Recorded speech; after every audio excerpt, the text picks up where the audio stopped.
Many people imagined over the years that Osama Bin Laden was living in rugged secrecy up in the wilds of Pakistan's frontiers. But in fact, Bin Laden was living with his family members behind the tall privacy walls of a huge compound in Abbottabad, Pakistan. Nick Schifrin is there. Nick?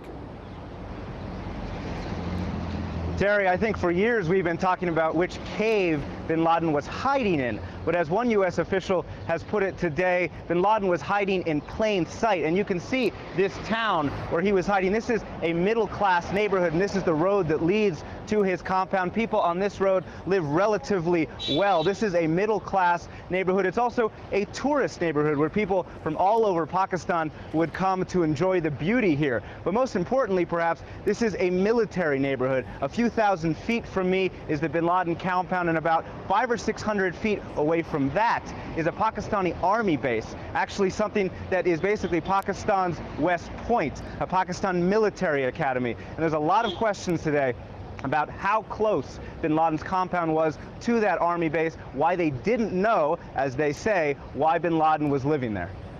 Bin Laden's last hometown then, and what has been the reaction there on the ground to the fact that the United States of America sent in Navy SEALs to kill their neighbor?